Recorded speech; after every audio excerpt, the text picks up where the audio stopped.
Hello everybody and welcome to Dirt Sheet Mania. I am your Chief of Wrestling, Craig Anderson, and you're listening to Dirt Sheet Mania, episode 13.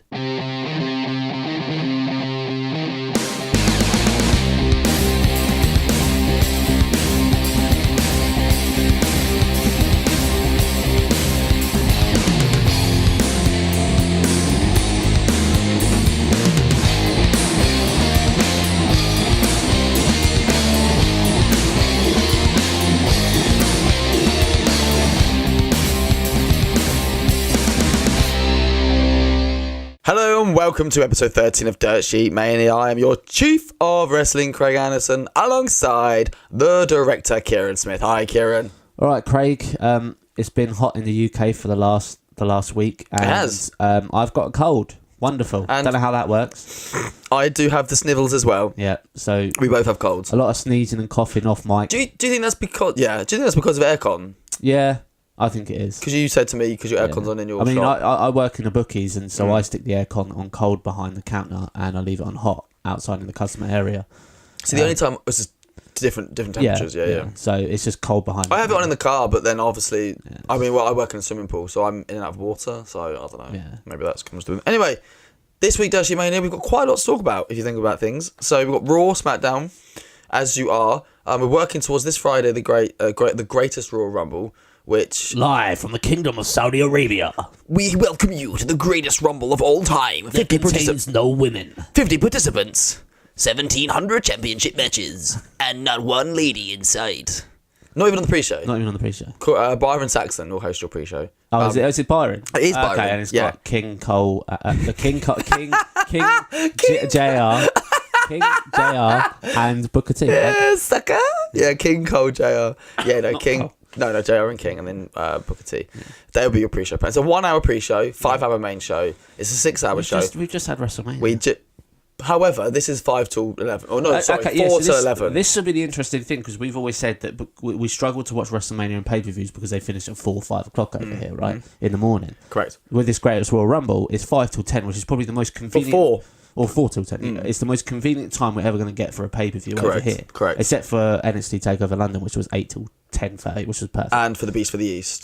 Which was earlier in the morning. With the brekkie, basically. It was 10 o'clock in the morning. So it'll be interesting to see how much different and how much more awake and how much the flow of the show goes, considering it starts later on in the day. I don't know, what is it, 6 p.m, isn't it? Saudi Arabian time? Yeah, it'd be something like that. Have you seen the setting for the, like, in regards to seating? Yeah, it's something that so women are only allowed with families on the the non-hard camera side. So if you're female and you're a wrestling fan in Saudi Arabia, you are not allowed to go unless you are with a man. Yeah. I mean, that's sad. Yeah. Very sad. And this is the thing, right? It is sad, and it is. You know, we'd say it's backwards for WWE, but Saudi Arabia are on the point of trying to change their culture. And you don't just change culture just like that. No, I know, but they've recently let women drive cars, and they can get licenses to drive cars. That's in like the last year or 2 years. So mental. They're getting somewhere, and if WWE can be at the forefront of the change for women in Saudi Arabia, we said this. That's only going to make WWE look good. So it's a bad thing at the moment, but in terms of the future and the future of the people of Saudi Arabia, it's a great thing. We've spoke about this, I think, on probably last week before, about how I think it was last week, how WWE can be on the forefront because they're a massive global company, and if anyone's going to do it, it'll be WWE. So anyway, we've done a little bit of that. We are going to put our predictions for the show. It's not going to be an official one. We've decided. Maybe if it was a bit more meaningful. There's a few title changes we think will happen. So possibly, we're going to put out, I think we're going to do a graphic, aren't we? Yeah. Of who, I say we, you are going to do a graphic. But we'll have to make our guesses. The Rumble could be just anyone. It could be. But they're actually fighting for a trophy. Oh, are they? Which is good. Oh, really? Yeah. Oh, seriously? The trophy looks actually quite good. Does it? Yeah. Okay, I don't know how... Is that this morning they've announced that? Because no, it's been on the graphics on Raw and Smackdown. Has recently. it? Yeah. Great. Clearly paying attention. Clearly. No title shot. No, but potentially it could be just a push. Okay, so I mean it's a big push. So we've got that coming up. We're going to take a Raw Smackdown. In our bridge segment, we're going to be talking about the WWE United Kingdom Championship. That's going to happen at the Royal Albert Hall. We are going to. We're going to talk about a segment that me and Kieran massively enjoy that's coming back, if I can be serious. And we're going to talk about the very shocking return, now is going to happen, of ITV's World of Sport.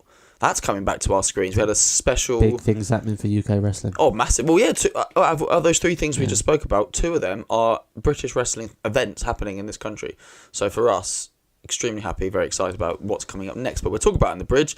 First off, we'll talk about Monday Night Raw. And rightly so, we open Raw with a 10-bell salute to the legend that is Bruno Sammartino.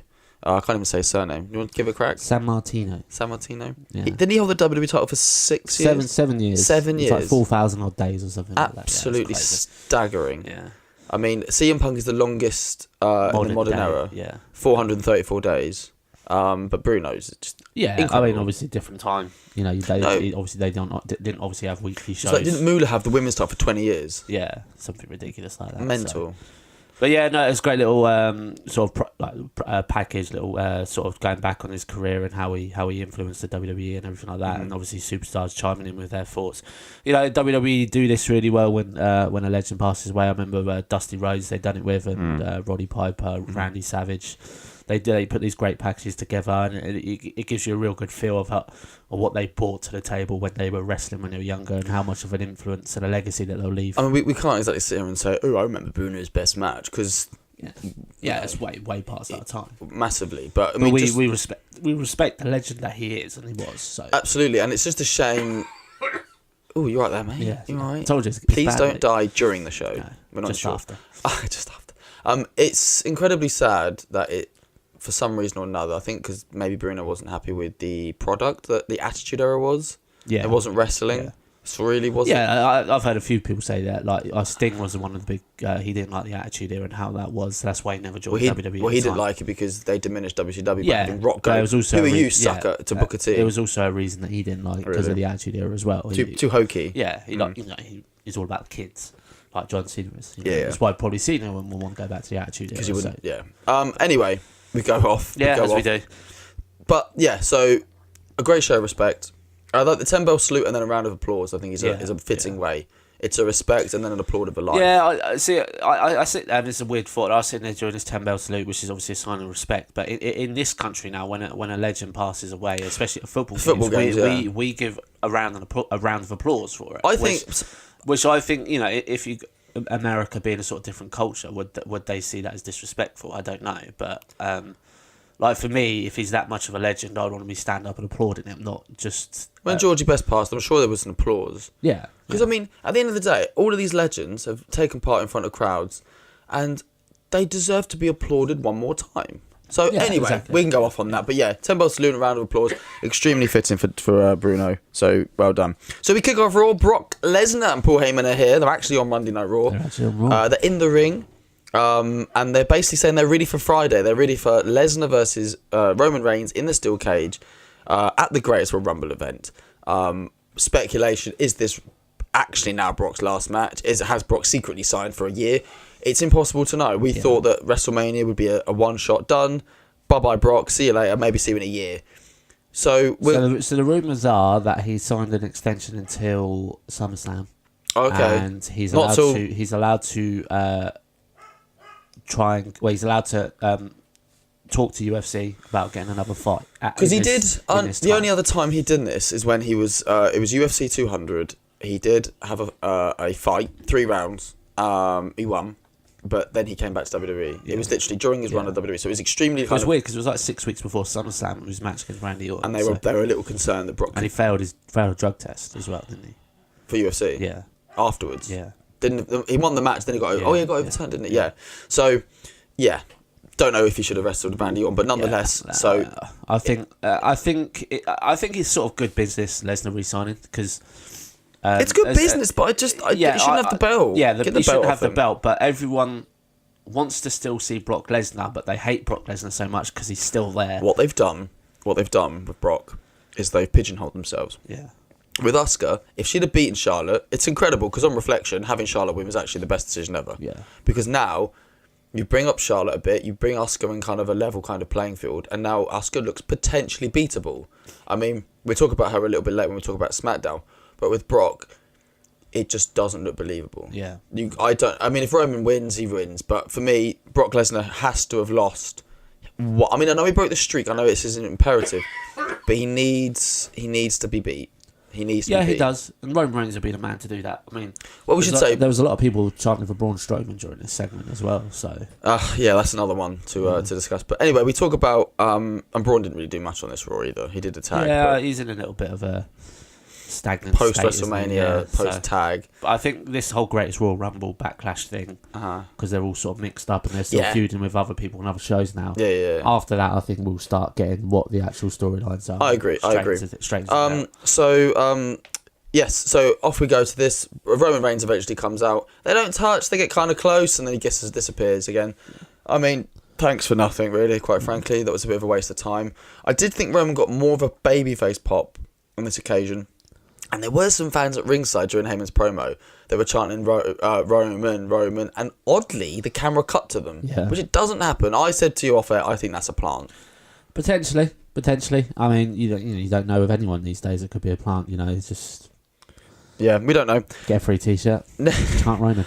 Absolutely. Next match, Bobby versus Elias. And when I say Bobby, we're probably going to have to start saying their surnames. Yeah. Because it's two Bobbies. Because first names and surnames matter, Craig. Do they? I didn't think you were allowed two names in WWE. Well, apparently you are. Because Apollo Crews went from Apollo Crews to Apollo back to Apollo Crews. Yeah. We're almost certain that both Eric Rowan and Luke Harper are both just Harper and Rowan. Yeah, have dropped their first names. Antonio hasn't been confirmed, but it sounds like Cesaro lost his first name. Yeah, Rusev lost his first name. Neville lost his first name. Yeah. I'd love a name off with you. See who lost their names. Could go on. Sting lost his first name. Clive Sting, Clive Sting, not the Icon Sting. No, Clive Sting. Very good. Nice, Clive. So, Bobby... I've done his wrong way around. Bobby Roode versus Elias. Bobby does interrupt Elias. He's about to do a little sing-song. He's got his album coming out soon, Elias. Yeah. Do you think you'll get that? I'll listen to it. I'll give it a try. It's going to be... He can't sing, though. I don't really get this. He's crap. He's really bad, but remember when Gillian Hall sang and she actually released a record and it got quite high up in the charts in this country and the Fandango theme song as well. Well, okay. Nearly got the top 40. Fandango is not singing. Yeah. But that got into the top 10, didn't it? It got to the top 10 in the iTunes chart for a bit, but it never made the official top 40. Because I remember listening to the top 40. I think it got close. I think it got like 52 or something like that. That got huge. That got played with a bunch of football stadiums as well. Yeah. So, yeah, okay. Everton was one of them. Yes, it was. Yes, they Fandangoed it. But I go to Wicker matches, and whoever's doing the sound at halftime, the music, is clearly a wrestling fan. Because so far I've heard The Rock's theme tune at halftime, Stone Cold's theme tune at halftime, and Triple H's theme tune at halftime. Bobby Roode's had it as well, was it? Yeah, I sent a little message to you, didn't I? Was it Bobby Roode's the other one? Yeah, I think so that's 4 different... Yeah. So someone is clearly a wrestling fan. So whoever that is, we thank you. And we have a good win, actually, for Elias. He does win. I don't feel like he's won much recently. No. Or wrestled, for that matter. Yeah. Like, he didn't wrestle at WrestleMania. He did have a scuffle with The Rock. With John Cena, but that was about it. He literally just seems to sit there and do a song, and that's it. He doesn't wrestle much. Okay, we'll wrestle at house shows, but never mind. So he wins. We do a quick congratulations for Dwayne The Rock Johnson, who celebrated the birth of his third child, a daughter. Congratulations, Dwayne. Yeah. This wasn't the funniest bit, though. The funniest bit was Corey Graves, who completely in one fell swoop went, "Congratulations, Rock. However, Rock didn't have a kid. He never gave birth. Why is his top off?" Yeah. Classic Corey. Just completely killed him. Matt and Bray versus The Ascension. What are we calling Matt and Bray? What? They're called the Deleter of Worlds, which is I think it works. It's a play off the Eater of Worlds and the Delete of Matt Hardy. So the Deleter of Worlds. Yeah, it's quite a tongue twister. It is the Deleter of Worlds. It's like 4 syllables, 5 syllables. They face The Ascension. Good promo again. Both said run together. They're almost incorporating a little bit of each other's thing. I mean, I said this before the Royal Rumble. Not the greatest Royal Rumble. The Rumble we had, the real one we had back in before January. That I wanted the Great War to be them versus. And honestly, I couldn't be happier. These are probably my favourite tag team at the moment. It's good to see the Ascension get a match from Raw. Oh yeah, the Ascension with that. Yeah, exactly. Connor and Victor. The extra hour helps people like the Ascension. And people like that are coming from SmackDown. The Ascension being some sort of part of the Deleter of Worlds in the future. Anybody that has a I don't want to say a failing gimmick, but a gimmick that kind of would potentially need a little bit of a hand. Because you saw something as well, didn't you?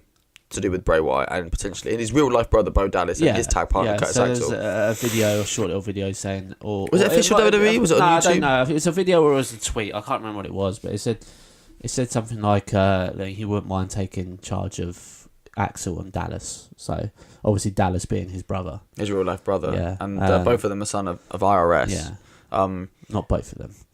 No, well, sorry, Bray and Bo. Curtis Axel's obviously the son of Mr. Perfect.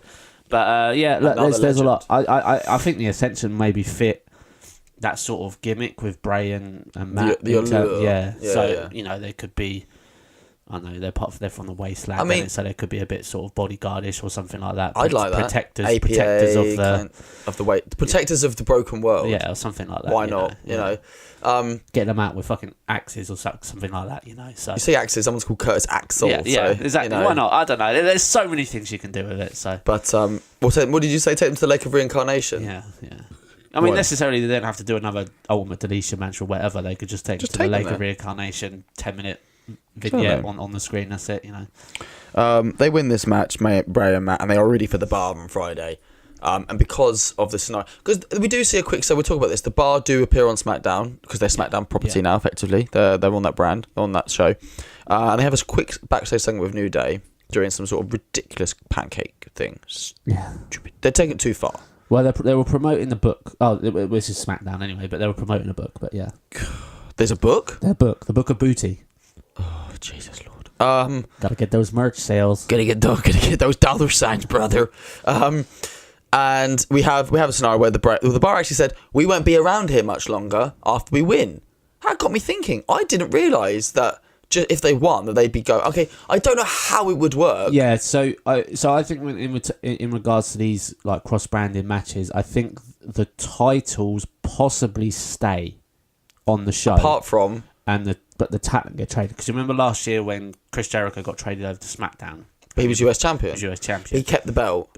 So basically, you're saying if you're the Universal Champion, or the Raw Tag Champs, or the Raw Women's Champ, and on SmackDown you have to be WWE Champ, SmackDown Tag or SmackDown Women's, they all have to stay. Yeah. The only two that can change are the IC and the US titles. I'd say so, yeah. Would make sense to me. Yeah. Okay. Maybe in the future, I think you'll see the Universal and the WWE change because the Universal doesn't really. It's a cross-branded feel, if you know what I mean. But all it would have to do is you just have to change the background to red. Yeah. It can still be to blue. Sorry. Yeah. It could still be the Universal title. Yeah. But it could be blue as well. Yeah. There's nothing wrong with that. Yeah, exactly. So, and then they'd have to have a belt to sell on the shop mode. Yeah, exactly. But yeah, so it's the Raw tag team titles. If the Bar win, they're obviously going to stay there, and you'll probably see that Matt and Bray go to SmackDown. Where Jeff's gone. Same with unless the Jinder. US title. Jinder could win.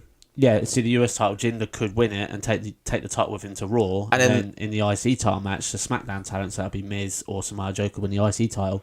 Take that title. If you're not on the ball, you will be lost, guys. It's complicated. It's working it all out. It's there somewhere, but they haven't actually revealed what would actually happen. But I'm sure, but the Bar have given us an inkling. Yeah, they're giving us an inkling. I'm sure they will before the match. The Bar also told us about the draft before that was happening. Yeah. So if you want anything interesting, just listen to the Bar. Yeah. They know everything. Get all gossip from the Bar, don't you? I love the Bar. We have the Sammy and Kevin show. They pay homage to the greatest interviewer on WWE, The Miz, don't they? They put him over big time. He's gone to SmackDown, so we have some Miz TV later on SmackDown. So they have the Sammy and Kevin show. They come back to Sammy's music, but Kev's Tron. Yeah. Just again. It's very weird. I mean, they're obviously together as a tag team. Could they get new music or a fusion of their music together? I don't know. Oh, a fusion wouldn't work. Yeah. One's quick, one's... Yeah, exactly. No, it wouldn't work. It just seems a little weird. They just can't seem to decide if they want Sammy's music or Kevin's music. There's some big old pictures in the ring on stands. There's a nice little table. They have a sit that almost looks like Jon Stewart's show. Or remember when Seth did it? Yeah. Was it the Friday night? The Daily Show. The Daily Show with Seth Rollins. They almost look like a bit like that. They say their guest is Kurt Angle. Out comes Kurt. This is where it starts getting hilarious. Sammy moves one of the pictures out the way, and then they get out a deck chair, a proper crappy little. Yeah. Oh, I mean, it must have cost $5 from the local shop. That was funny. It's like, I'm sorry, Cole. Let me get you a chair. It's hilarious. Just about these talk shows and stuff. They always take place in the ring, which I don't mind. But could WWE change it up and maybe put it up by the entranceway, or because they have the LED screen as the background, or could they have done it backstage. I mean, I don't think they would necessarily always have to take place in the ring. It'd be just nice to see, because there's a lot. Miz TV's been the same. Obviously, the cutting edge before it and the highlight reel, the peep show, and there's just loads. It's always in the ring. Could they not change it up? Where they literally have two people sitting behind a table. Let's use an example. What was Roddy Piper's old show? Piper's Pit, and you had the barbershop, which is where they went through the window. Yeah. They both happened at the edge of the ramp, didn't they? Yeah. It gives you a chance for more of a set, doesn't it? If you have it by the edge of the ramp. I mean, just think you could have like Corey Graves, like at that point when he was called the Insider, like when he was about Kurt Angle's illegitimate son, right? Mm-hmm. You could have him literally sitting there behind a table on the stage, and you say, "Come over here, let's have a quick interview, 5 minutes." Mm-hmm. Just on the side. For me, play during a match if you need to. It's a great point. It's a great point, and I think a little bit of diversity. Maybe that's what needs to happen on SmackDown. Yeah. For me, the reason it's done in the ring, everyone can see. Yeah, exactly. And you don't need to look at the screen, the Trons up on the string on the. Of course, yeah. But like you say, it's nice. It's nice to change things up and make things a little. It would be nice for a bit different, wouldn't it? Anyway, they come out. They absolutely ruin Kurt. Quite frankly, Kurt. They're talking about how many children Kurt have. And then I think Kevin goes, "Oh, congratulations! You got 4 kids. You need to keep this job and keep." 5, it's 5 kids right now. Well, then doesn't he correct him? No, it's 5, and then correct him to 6. Oh, correct him to 6, and he went, "Oh, sorry, I forgot about Jason Jordan." To which Sammy goes, "Yeah, well, Kurt forgot about him many years ago." Kurt does have them by the short and curlies. Never and never ever ever really should be pissing off your boss, especially in a wrestling ring, because then Kurt says, "Well, this Friday at the Greatest Royal Rumble, you're going to have to worry about Daniel Bryan and Chris Jericho." He should have probably said Shane McMahon as well, because Shane is in the Rumble. Yeah, Shane is officially in the Rumble. Now. So he should have really alluded to him as well. However, tonight you will have the unenviable task of facing Bobby Lashley and the Monster Among Men, Braun Strowman, in a tag match. Yeah. Could you think of anything worse than facing both of these guys? Yeah, I mean, obviously we know what Strowman is, but even if you think Lashley, he's a bit of a sort of freak. The powerhouse. He's got power, he's got speed, he's got agility. He's great he's a bigger guy. It's almost like in football over here and soccer in the United Kingdom, we talk about how he's got a great touch for a big man. Yeah. Both Bobby and Braun have both got incredible agility and speed for big guys. Spoiler, they kill them. Yeah. Absolutely kill them, and they beat them. Power slam on Sammy to finish this one. It wasn't. It was. I think the point of it was to show that they are still quite vulnerable, Sammy and Kevin. And they did a little backstage thing, let everyone go, and we need to sort something out. Could one of these guys win Friday? Yeah. Yeah. It'd give them a reason to start around, put in the push, and brag. Yeah. And they would get some sort of revenge back, wouldn't they? If you think about it. Off Bryan and can you imagine them Final Four? Shane, Bryan, Kevin, Sammy. Yeah, that'd be a good Final Four. Drew and Dolph Ziggler. They are definitely a tag team. Still lobs. I mean, again, whenever I have see tag teams, I don't necessarily want them to have the same music. But hopefully, in the next sort of month, 6 weeks, they start looking more of a unit. So Drew come out to his music first, and then Dolph Ziggler come out with the scratch of the record. This has changed. Yeah. It used to hit. Then do the scratch, and then kick back in, and then it just didn't do anything. He'd walk out. But the way the music went makes sense to me, because it's like Drew comes out, and then there's the scratch, then Dolph Ziggler music's hit. So that scratch doesn't necessarily mean it's Ziggler's music. It's just a quick remix. It's a buffer between. Yeah. It's almost like in between segments. For Dirty Mania, we have a little bit. Still, that Claymore kick into the zigzag. The timing of it is perfect. I looked at it again. I was like, that could be quite hard to get wrong. They're two top talents. Yeah, but the timing of it just looks so good. So while their entrance isn't that of a tag team as such, their in-ring ability you cannot question. It's phenomenal. They faced Titus Worldwide. Titus Worldwide did try and recruit Dolph last week until then Drew came out and they put the beating on him. Not sure the look Dana Brooke was going for here. Yeah. All these women that are getting these great pushes and these men, she's really getting lost. Dana Brooke tweeted during the week that she really just wants to get back to wrestling. She just wants to wrestle. I think it was literally, I just want to wrestle. The only thing she's done in the last few months, really, that I can recall is have that skirmish with Ronda. Yeah. Genuinely. Yeah. And that was dark. She was in the Royal Rumble, and that's it, But like, she's not done anything. It's like she's part of Titus Worldwide. That's cool. That's just think how she... But she could still wrestle. Why not? Titus wrestles. Yeah. I don't know what happened to Tozawa. I keep asking this. Yeah. Just disappeared. Well, it seems like with the cruiserweights, they've literally just gone, they're not on Raw anymore. Yeah, even if you had an association with somebody. Which I think's good, but maybe they can still have highlight matches in the future. No, I agree.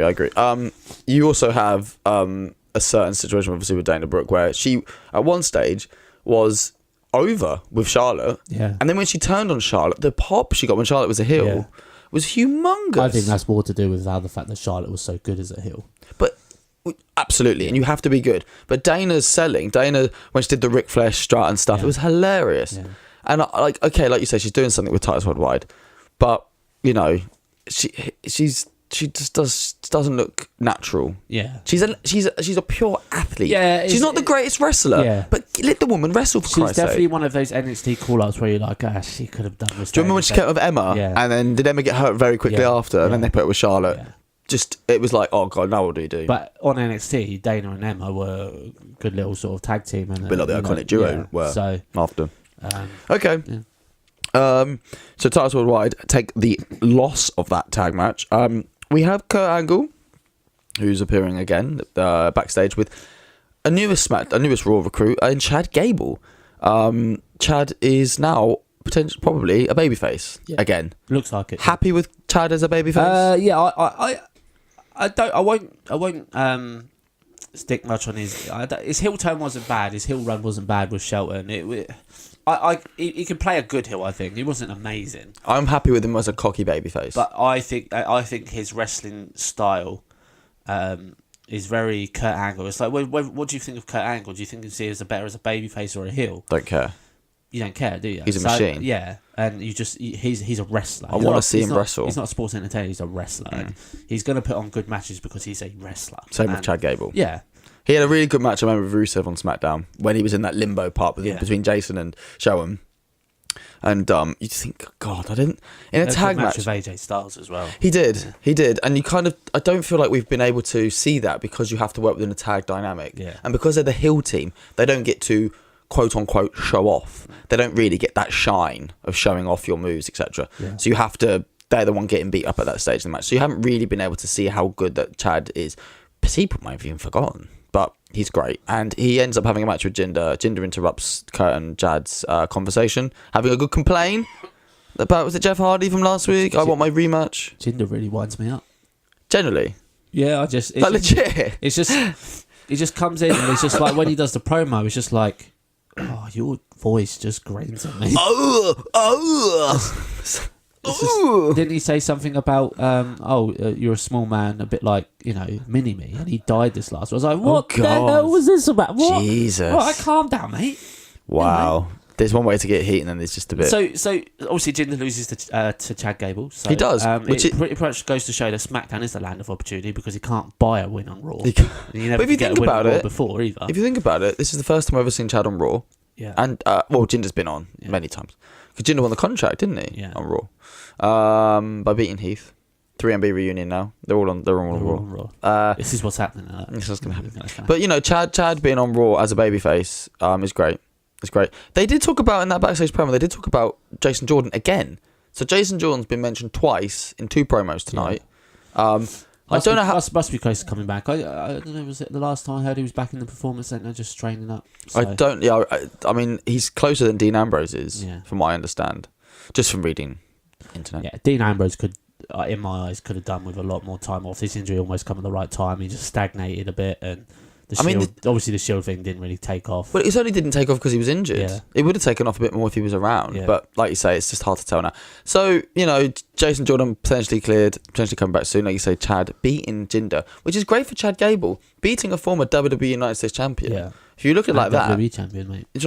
And WWE champion. That's what I said. You said United States champion. And WWE champion. Yeah. Listen to it back. No. Open your cake hole. No. You were wrong. You were wrong. Baron Corbin. I beat you in the WrestleMania prediction contest. Congratulations, have a sticker. Chad Gable, he beat Jinder. Thank you. Baron Corbin, he has interrupted No Way Jose's dancing. Didn't like it. No Way Jose was like, man, you got to dance. We don't know what to do now. Let's just send No Way Jose out and have Baron Corbin beat him up. Yeah, I understand you don't have to have a match to start a feud or to press a story, but it's literally Baron doesn't like No Way Jose's dancing. No Way Jose says we have to dance. There's a feud. It's one of them. Like the No Way Jose called up. Questionable, I think. We've called it. We've called it, but he's there in terms of entertainment. You could literally just get No Way Jose to come out for 2 minutes, conga around the ring, and just go straight back out backside, just to get the crowd up, just dancing. Like he took Renee away, didn't he? Yeah. Part of she was doing an interview. I would like to see No Way Jose one day. Maybe try and get like Corey Graves and Michael Cole to join the conga line, just for a giggle. But also we should mention Booker was on commentary. He was. Was it? How did you find him this week? He annoys me as well. Let's just do a feature every week. Who annoys Kieran? Who annoys Kieran? Just a few moments of Kieran having a good whinge about who annoys him. Yeah, there you go. Really, that was it. Honestly, it is what it is, like you say. They're being used though. Let's not get too down. And you can on Raw because of the extra hour. Main event. Oh, sorry, I say main event. I'm skipping one because we have a. So we did talk about Bo Dallas and Curtis Axel slightly earlier on. They're kind of without they want a leader. Yeah. Which for someone that used to be an Intercontinental champion and for someone that used to be a former NXT heavyweight champion is a bit odd. Yeah. They're looking for a leader. They inquired about Seth to be his new Shield. And he said no. And then they went to Finn Balor and they said we can be a new Balor Club, and he said no. So later on we do have Finn and Seth versus. They are still being billed as the Miztourage. They came out to Mrs. Music. Yeah. There needs to change.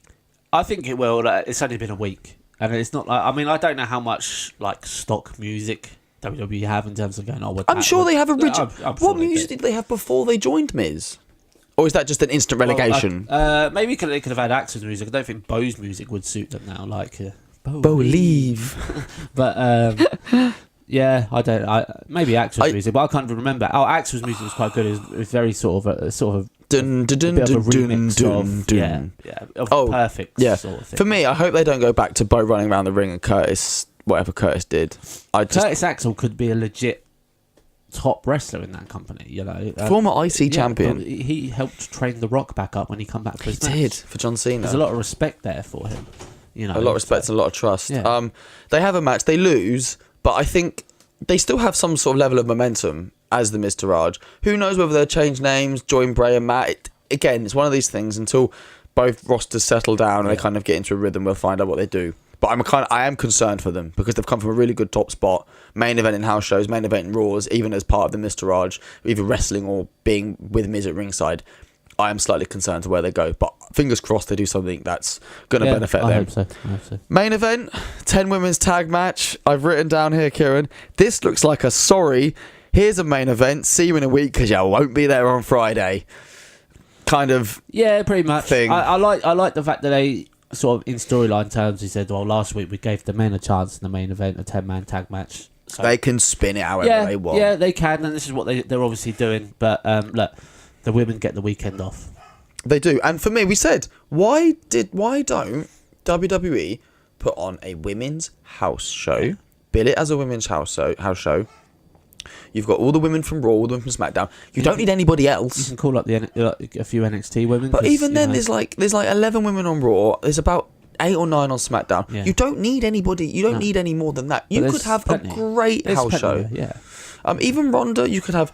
Even if you sent Stephanie there, even if you sent Paige there, you could have an absolutely excellent women's house show. Yeah. But they've decided which could be a future experiment for a future all women's show. You talk about 205 Live. A women's show for me has more stock in it. Yeah. But there we go. But yeah, I think it's one of them that because this sort of Greatest Royal Rumble thing, it almost did come out of nowhere. Like that they obviously it's been in the pipeline for WWE, but in terms of what we've known about it, it's only been the last 2 months or so that we've known about it. So the Greatest Rumble? Maybe they didn't have time to get a house show arena set up somewhere. I don't know. Who knows? Anyway, the match itself: Alexa Bliss, Mickie James, and the Riot Squad versus Ember Moon, Nia Jax, Sasha, and Bayley and Natalya. 5-on-5. It breaks down like you imagine a 10 women's tag, 10 person tag to break down.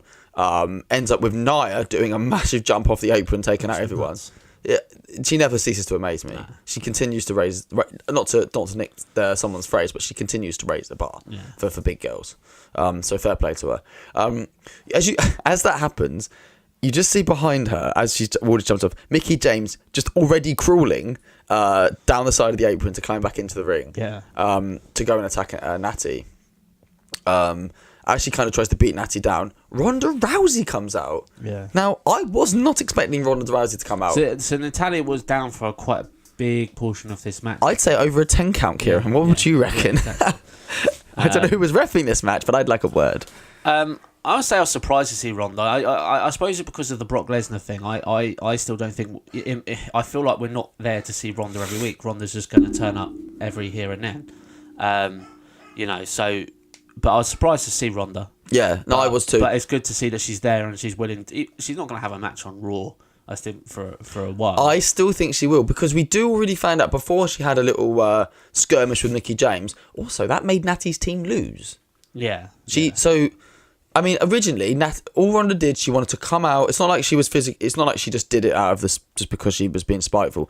Ronda came out, checked on her friend Natty, and then Mickie James drop kicked her in the back. Yeah. So she was physically provoked. So they've done it the right way. They've not just gone, I'm going to beat your mate up, yeah, and then I'm going to come out and kick your ass. So she whooped Mickey's backside, but we already knew before that Mickie James will face Ronda at a house show in Paris in a month in the European tour. Yeah. So.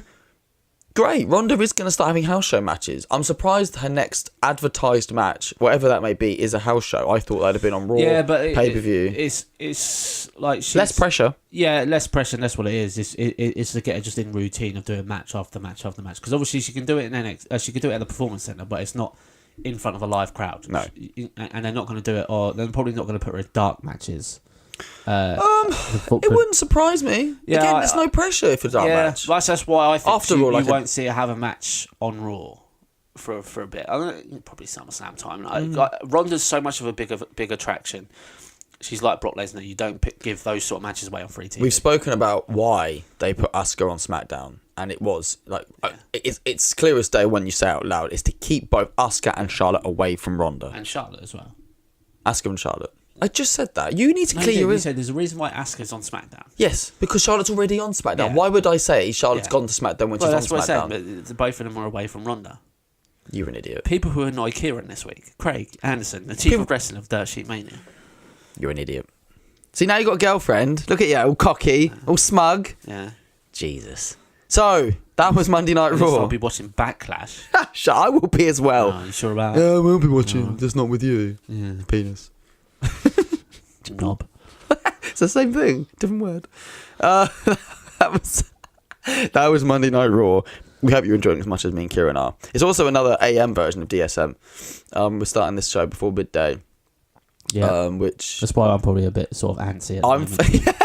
I'm fine with. I've been up since like 7:30. Yeah. Kieran's been up for half an hour. And the thing is, right now, bedroom windows are open and the sun is shining in. It's glorious. No, it's Nick from Bobby Roode. No, it's not.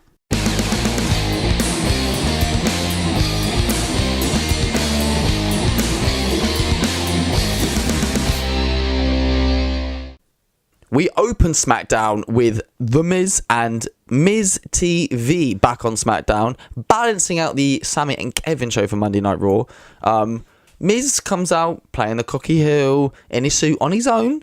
Very weird when he does his entrance, when he comes out on his own and does this little spin and then point, you know. He's gone from having himself on his own to having Maurice for like 2 years, to having Maurice and the Miz Taraj, to having just the Miz Taraj. And now he has nobody. The evolution of The Miz. Yeah. And now he's back on his own. I expect maybe in months, maybe a year or so, Maurice will come back once their little girl is grown up to a little bit.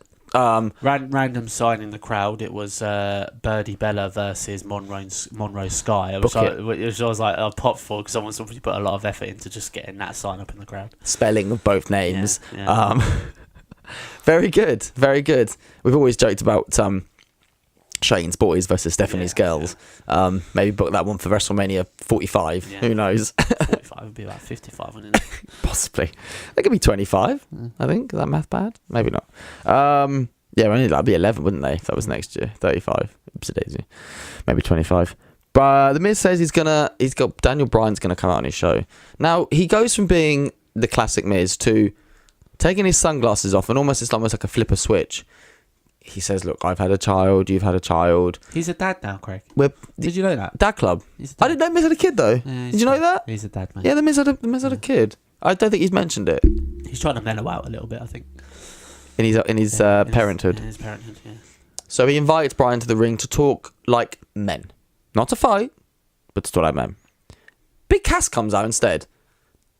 Don't know where they were going with this, but you have speculated, that Big Cass is actually going to be Miz's bodyguard / henchman, Shawn Michaels, Kevin Nash, Diesel scenario. Yeah. But like a little, but not the same like Drew with Dolph from Raw. Yeah, I thought Big Cass would be a great sort of bodyguard foil for the Miz. But yeah, it doesn't look like they're going this way. They still potentially could go that way. I think they might because, okay, we'll get to the promo shortly, but Bryan was found unconscious, struggling, shall we say, after this segment. Now, this segment from what you reckon about 12, 15 minutes. It was a longish opening segment for SmackDown, which is rare for a show that's not that long. And we're unsure of who beat him up. Now, it could be The Miz. He could have swerved us. It's a long time for someone to be beat up on the floor. It could be Big Cass because he did get physically involved with Bryan last week. Yeah. So why wouldn't it be Big Cass? It could be Nakamura. We don't know. It could be anyone. I don't think it's Miz or Big Cass. Well, I think it is Big Cass. I just think it's just, I know it's WWE. It's not as normal as like that promo was about. I think it was 12, 13 minutes. So for Bryan to be on the floor before that and not be found in 12, 13 minutes, especially when he was coming out to be on Miz TV. I think it's someone else. Bryan didn't allude to who it was. He said, yeah. He doesn't know who it is. We'll jump to it then because Miz. But Bryan has now told us that he spoke to Paige. She was in England. She's not actually wasn't that SmackDown. He has, I assume, got her cell phone number. He spoke to Paige, and Paige has made a match for Backlash: Daniel Bryan versus Big Cass. Yeah. Which is the first non-title match we've got. Yeah. Joe Roman, we're not sure. Yeah. But for certain, this is the first non-title match we've seen. Great for Big Cass because everybody wants to watch Bryan wrestle now because it's something we'd never thought we'd see. It's almost like a phoenix. Yeah. And we're going to watch Bryan, and because of that, subsequently, we're going to watch Big Cass. Yeah, Big Cass is going to get the rub off. He's going to get a massive rub. A big shiny rub. Yeah. Big Cass's promo. Oh yeah, let's talk about that. Yeah, it's very good promo. I think it was a bit long-winded. It maybe lost its way a little bit in the middle, but you can see that obviously he's a good talker. He's very confident in what he was saying. Far more confident than when I quite enjoyed the suit that he was wearing when he come down to ring, just to change up, because usually I think on Raw he would have just come down in his ring gear, but obviously because he was having an interview segment, he come down in a suit. Very smart. He said he was good looking. He said he was tall and everything like that. He was strong. He did brag about his looks, didn't he? Yeah, he did. I quite liked it. There was times where I sat there and I looked at him and I was like, you look a bit too much like Edge. Which is mad, because Edge never wore a suit. No.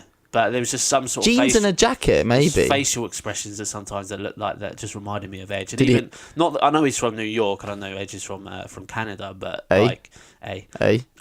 but even sort of the way he delivers the promo still sounded very Edge-like. It's not a bad person to mimic, is it? It's definitely not. But obviously, Edge was 6 foot. Edge was quite tall, wasn't he? About 6'5". He was a lot taller than he looked. But television. When we've gone and watched in the past, we've often found a lot of the time that television does not do, especially the bigger lads, justice. Yeah. It really doesn't. Crumbs, you've seen some photos of me in the ring with some of the taller guys. Yeah. Drew was huge. Drew's like 6'4". Even some of the women were taller than you, weren't they? Most of them. They are. No, but it does surprise you. Yeah, it does surprise you. It does. So, yeah, we know that Bryan will face Big Cass at Backlash. Whether it was Miz or him to beat him up, we'll find out in due course. We move on to Becky and Asuka versus the Iconics. Peyton Royce and Billie Kay in their first tag outing, I believe, since being called up from NXT. This match showed us that Asuka will now keep losing. She didn't get pinned. No. But beforehand, especially the Mixed Match Challenge, they would bang and bang and bang and bang and bang on. Even if Asuka didn't get pinned, her team would lose, so she would lose. Yeah. Even though, from my understanding, that's not how undefeated streaks work. But it's WWE. They can change the pieces whenever they want to change the pieces. She didn't get pinned, which is right. Becky took the roll. But they had to win. The Iconics. They had to win. Took the roll up, and Peyton Royce put legs in the ropes. So, cheaty. Dirty pin. That's fine. It is a little weird. Obviously now Asuka's technically lost 2 in a row, but she has. Her losing the streak means it does open up to that, because I think sometimes WWE would have found them a bit too hard for Asuka to always win tag matches, because they like to do tag matches on Raw and SmackDown. Mm-hmm.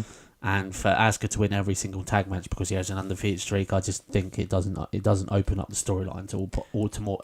It's like Brock Lesnar. Yeah, Brock Lesnar never looks like losing. Yeah, I mean, it's a shame. But it would have been nice maybe to see Asuka come back and have a few singles matches to get back her streak and then lose a match, But not to lose 2 in a row. It'd be interesting to see what her next match is. I think her next match she has to win to get sort of whatever it is. Not to regain her credibility, but that's pretty much what it is, isn't it? It's like being a football manager in this country. You lose a few in a row, and then all of a sudden the axe is swinging around your neck. Goldberg lost his streak. He won his next match. Did he? Lost his streak. He won the next. Beat Bray Wyatt in his next match. So yeah. Oh well, good point. Although she didn't get pinned though. We should remember this. No. But she lost. The team lost. You win as a team, you lose as a team. Jimmy versus Rowan. Now Jimmy Uso versus Rowan. Just Rowan. And I'm not meaning that it's Rowan and Harper. It's just Rowan. Just Rowan. And just Harper. No Luke and no. Rowan is boat. Rowan is boat. No first names anymore. No. As was already spoke about. Little promo before this match. Naomi was sort of with her bro. Yeah, with her bro and his bro's bro. His bro's bro. They call each other, all of them, Oos. Hey Oos. How you doing, Oos? Hey Oos. Yeah. Everybody's Oos. It's cute. Very. So she's there, basically trying to protect Jimmy. Right, Jimmy? Is it Jimmy? It is Jimmy. Yes, it's Jimmy. Jimmy's obviously being laughy jokey about that.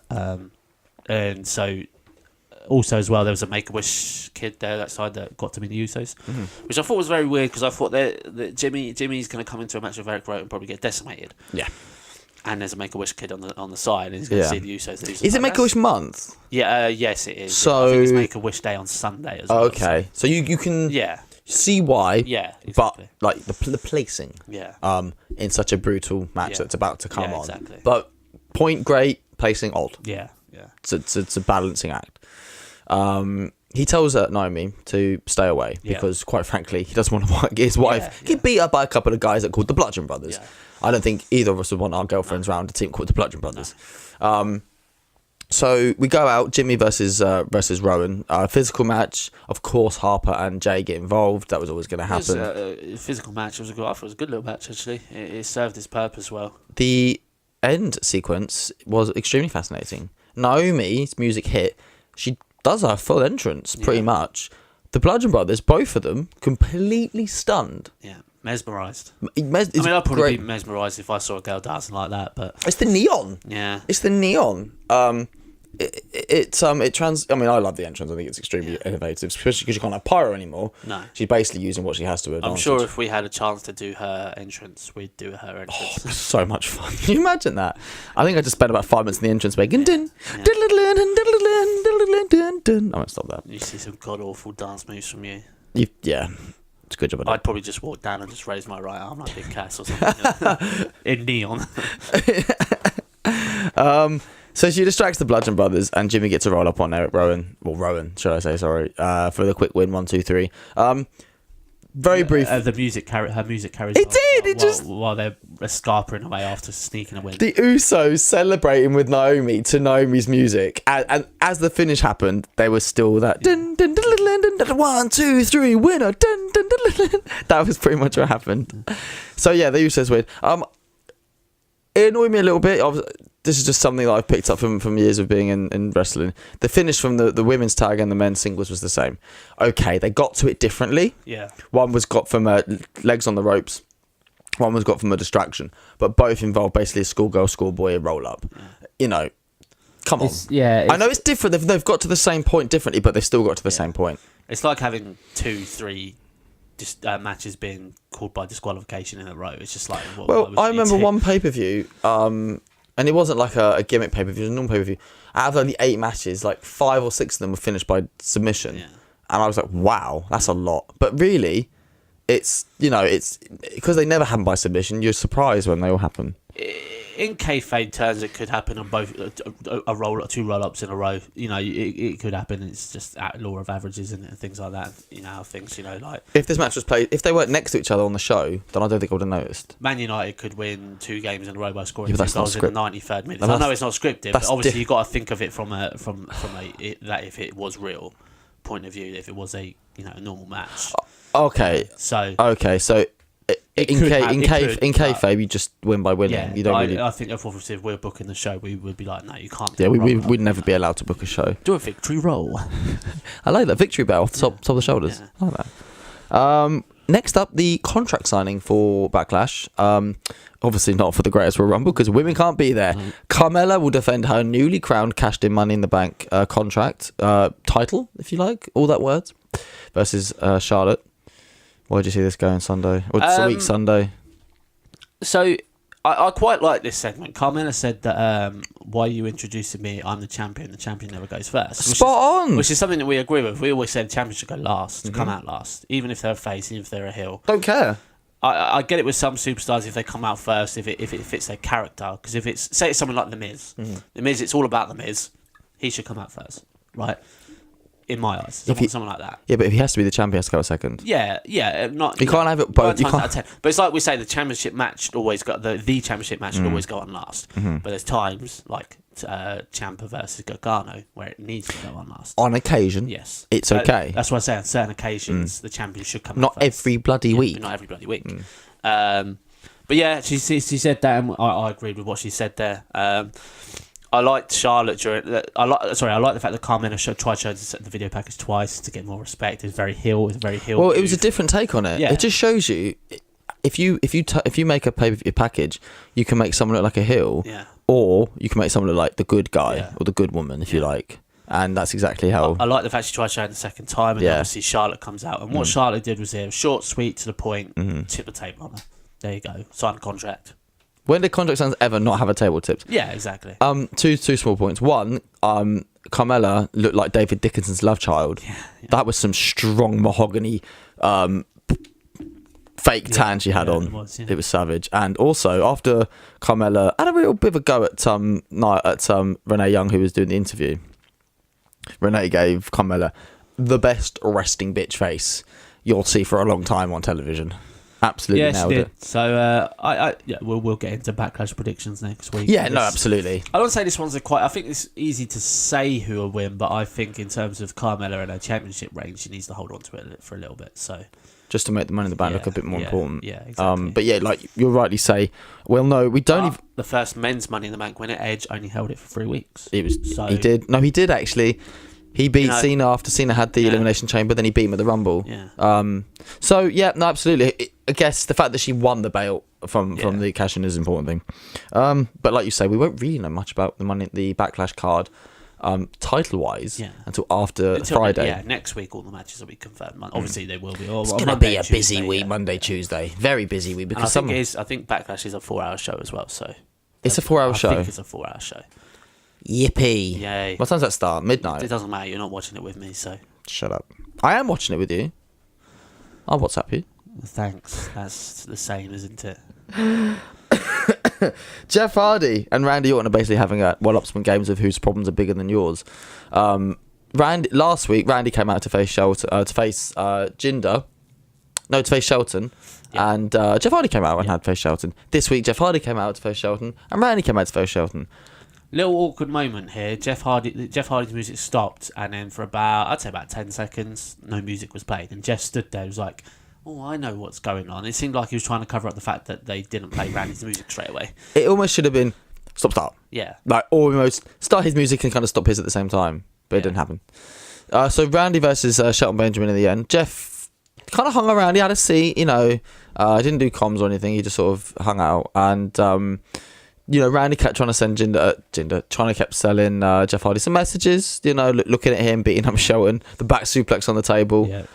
Was going to throw Shelton into Jeff, and Jeff moved out of the way, which I thought was a nice little moment, because usually in that situation, they just sit there and just go, yes, throw him at me, And then Jeff would get involved and it'd be a double DQ. Eventually get back into the ring, and we have a masked warrior into the ring in red lucha outfit. It's Samir Singh. Yeah. It's not the injured one. No. Samir and...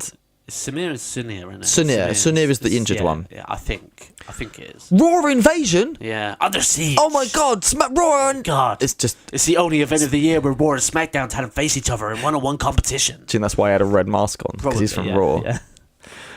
So out of everybody to appear on both shows this week, it was Jinder's sidekick, one of the Singh brothers.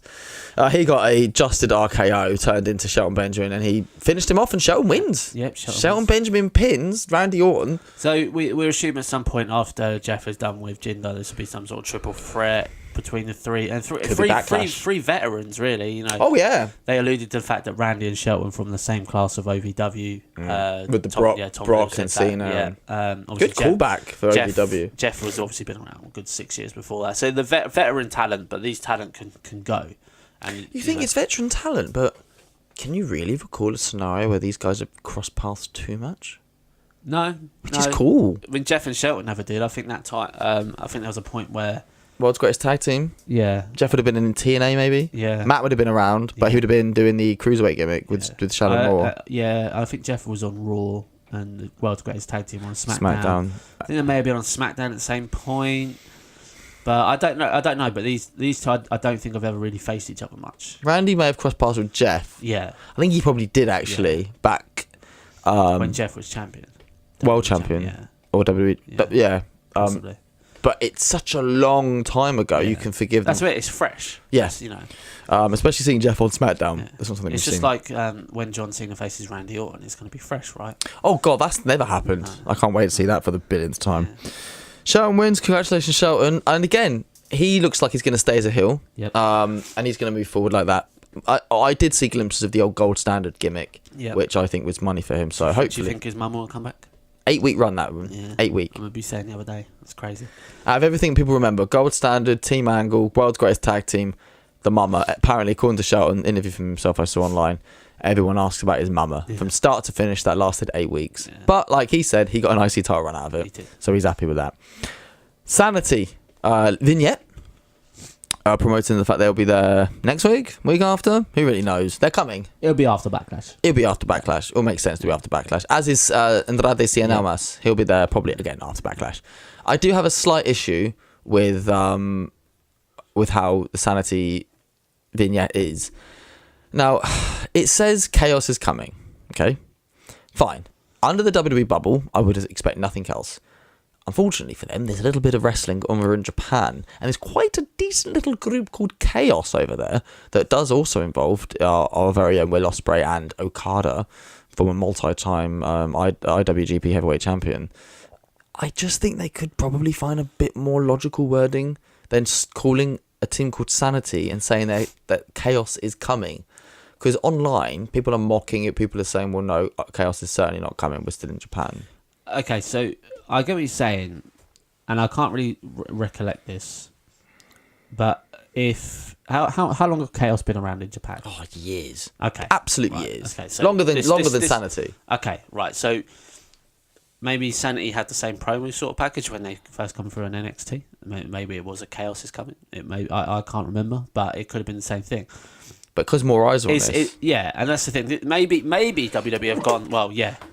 You know, we know that they're a group in Japan, but we're WWE and we own it and we're better and we're bigger, and maybe it's just saying, well, because we're bigger, we can take over it. Obviously, the name Chaos can't be trademarked. Yeah, and it's not, and you know, it's not.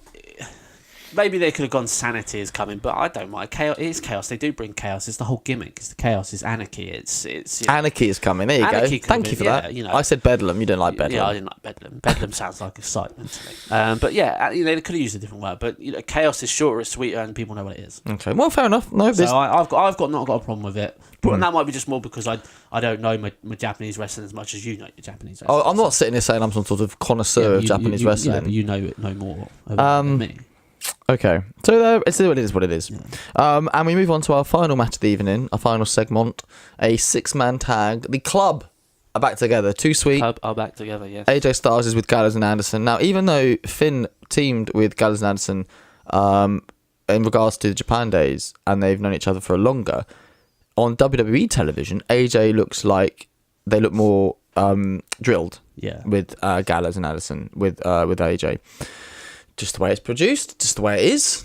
You know, whatever. But that's just the way it looks. They look more like a team. They face the team of Rusev Day and Shinsuke Nakamura. Now, before we get into the match, let's just talk about Mr. Nakamura's new entrance music. Quite nice. I quite enjoy it. I loved it. So he has more rocky, edgier music with Japanese lyrics. Apparently, according to a tweet that I saw, Corey Graves said that Shinsuke wanted to change it up because he didn't want the fans to cheer along with his music. So sad. If that's true, which I assume... Which, if it is true, is good, and he needed it. Clever, very clever. He's now a heel.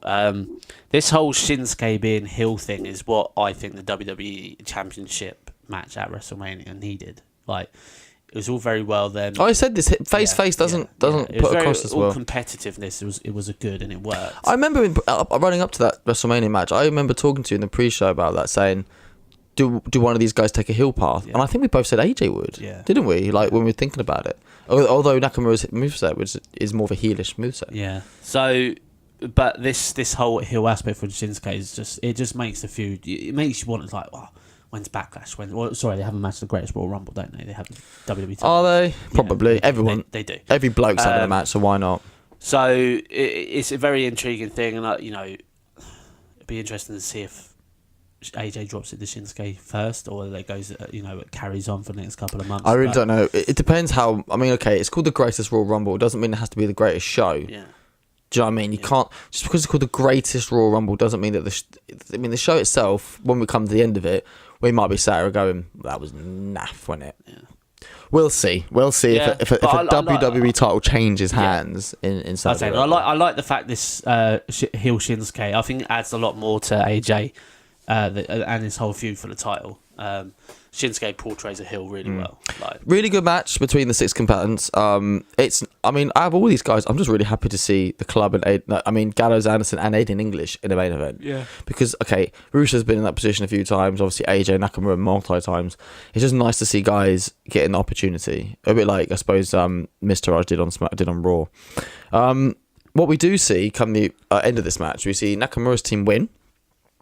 And he goes to Kinshasa, AJ Styles, after the match is concluded, does Nakamura. And Anderson jumps in front of him at the last second. And as Tom Phillips kindly put it, he goes, he takes the bullet. He does. The man in the club takes the bullet. The club and the bullet. I see what they've done. Cody Rhodes is coming. All in. All in will be headed by a WWE Championship match between AJ Styles and Cody Rhodes. Don't forget Adam Cole, he was part of the Bullet Club. Yeah. So yeah, that's what we conclude with SmackDown this last week. Again, yeah, I quite enjoyed SmackDown this week. It felt like there was a lot going on in the show, and it felt like everything meant something, and it had a good flow to it. We've always said that SmackDown being 2 hours has an advantage over Raw being 3 in terms of the fact that it doesn't feel like a long show. Sometimes Raw can feel like a long show. I don't think Raw felt like a long show on Monday. I just think SmackDown... No, these last 2 weeks are good because obviously there's a lot going on. SmackDown felt like it was better this week because it was the shorter show. The only other thing that really happened on SmackDown of note was a little, again, wasn't on the show as such, but it was a little backstage pre-recorded segment with Joe saying that he's going to take the IC belt at the Greatest Rumble, and then he's going to take what's left of Roman at Backlash and take the Universal belt from his hands if he wins it. I don't expect Joe to walk out with any titles, if I'm honest. No. I mean, if he's going to win a belt, it will be the IC title. And I've said to you off air, he desperately needs one, I think. I think he needs a title at some point to legitimise him. Before him and SummerSlam. Yeah. Because he's only won the NXT title. But maybe that's what you'll see. Shinsuke AJ, potentially, like... one of them wins off it. You're gonna either get Joe versus Shinsuke, which we've seen. Can we just throw in Joe and Brian and get a bunch of tissues now? Joe and Brian. 4-way. Brian, Joe. AJ, Brian, Shinsuke, and Joe in a fatal 4-way at SummerSlam. Oh, and on that note, Kieran. With Shane McMahon, a special guest referee. No. And on that bombshell, Kieran, director, thank you very much, mate. Thanks very much, Craig. I've been the voice. I've been the chief of wrestling. I need a tissue now. That match has got me going. A tissue? Yeah. Oh, okay. Thanks, guys. This has been Dirty Men episode 13. Already 13 shows in. We will see you next week because we're going to do episode 14 and we're going to be doing our Backlash preview. Check out social media because we're going to put up a graphic of our greatest Royal Rumble predictions. Yep. We're not going to do a show because it's... We don't really have time, and plus because it's out on Friday, so we probably would do our preview show on Friday. We'll do it today. Oh, well, we would do it Friday, Women's Day. What was that meme you put out yesterday? So it's Whose Line Is It Anyway with Drew Carey, and very funny Welcome to the Greatest Royal Rumble, where the matches don't matter and storylines don't mean anything. Something like that, which is a play on what he says at the beginning of every single show. Single show. Very funny. Did you tweet that? No, I didn't. I told you to. I know you did. Lazy. I was asleep. Shocking. Yeah. Kieran, thanks, mate. Dilly dilly! Dilly dilly, sir! You'll fend the crown. Dilly dilly. Dilly dilly. Thank you, guys. We'll see you next week. Bye-bye.